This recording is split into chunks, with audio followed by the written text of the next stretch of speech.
Julian and Nick. Thank you. I think I will start. Can you hear me fine?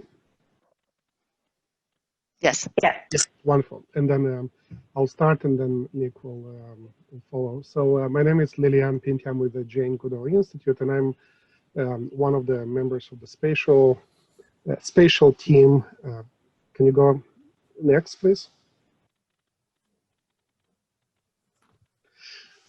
So the spatial work fits under the strategic plan under the two major goals. One of them is under improving the projects and programs, and it comes under the developing new guidance and tools. And right now we're at the stage of still providing different case studies and examples of good conservation practice using spatial tools and showing how investment in system resources can support such good conservation practice. Next. It also comes under the enabling cross-project learning.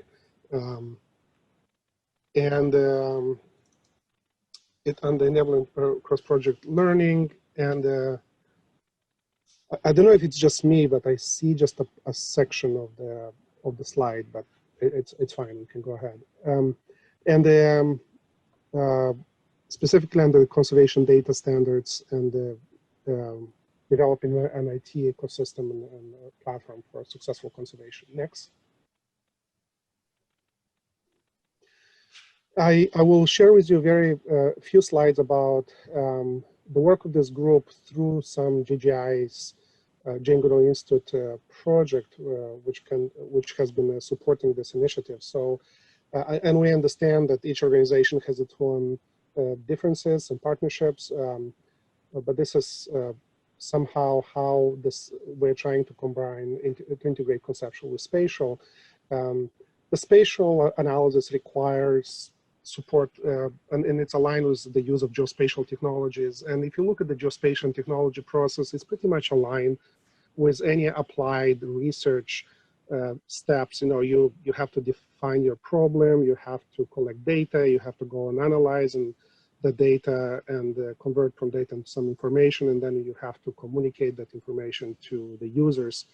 And we recognize that as you go through the standard process, this type of geospatial technology processes are happening multiple times, and at each step, actually, with every information product or with every indicator, you basically go through multiple technology processes. And what connects all of them together is that they have to run from a spatial platform, or we call it geospatial platform. And the JGI's choice for that is using Esri ArcGIS, which is also combining with the Microsoft Azure clouds, but there is many other platforms. So the point of this presentation is not necessarily specifically Esri ArcGIS platform, but how we could develop this vision of standards which will help us connect these different platforms and of course leverage across and support the conservation planning process. Next.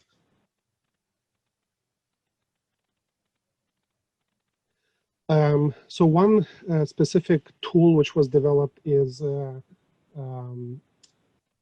this new habitat viability tool under the built on Esri ArcGIS platform, and it's a specific tool which any conservation practitioners who are using Esri tools can have access to. If it's interested, I can make a demo at another time. I'll need it probably an hour to go in more details. But basically, it allows to combine polygons with different habitat data derived from GIS and satellite imagery, and it's an interactive and dynamic tool which supports conversation and dialogue and allows to run different scenarios. Next. Click next. So for example, it brings satellite data, it brings chimpanzee habitat models, suitability models in our case. It combines with some sort of management units. And this is an example of Chimscapes, which JGI is using for our annual institute-wide annual plan and reporting. And then it allows to convert all of that into some specific viability indicators, which you see on the right, on the lower right. Next.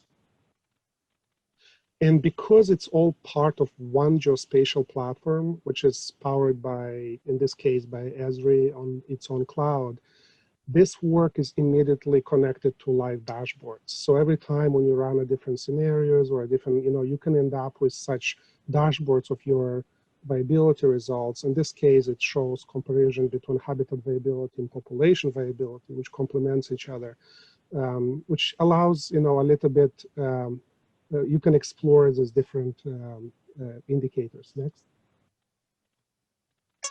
And it's very exciting that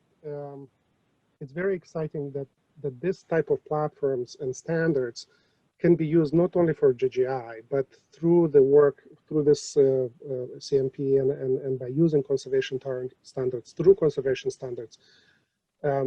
This type of approaches and methods and tools and spatial standards now are supporting a variety of plans. So one example is the Tanzania Chimpanzee Conservation Action Plan was one of the first developing some of this viability habitat standards.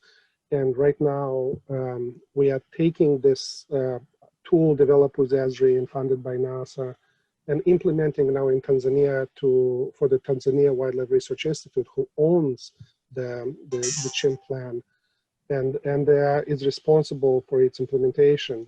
And we are building basically on the same Esri infrastructure to bring together these different tools to support the conservation plan implementation under the conservation standards. Next. So as a result, we are up to next year to do a revision of the implementation of the plan. The decision makers will be able to have a look again and interact with some of the decisions and see some of these indicators live. And for example, this is just an example, that you can see that Lugufu core chimpanzee range switched now between when the plan was developed from good to fair.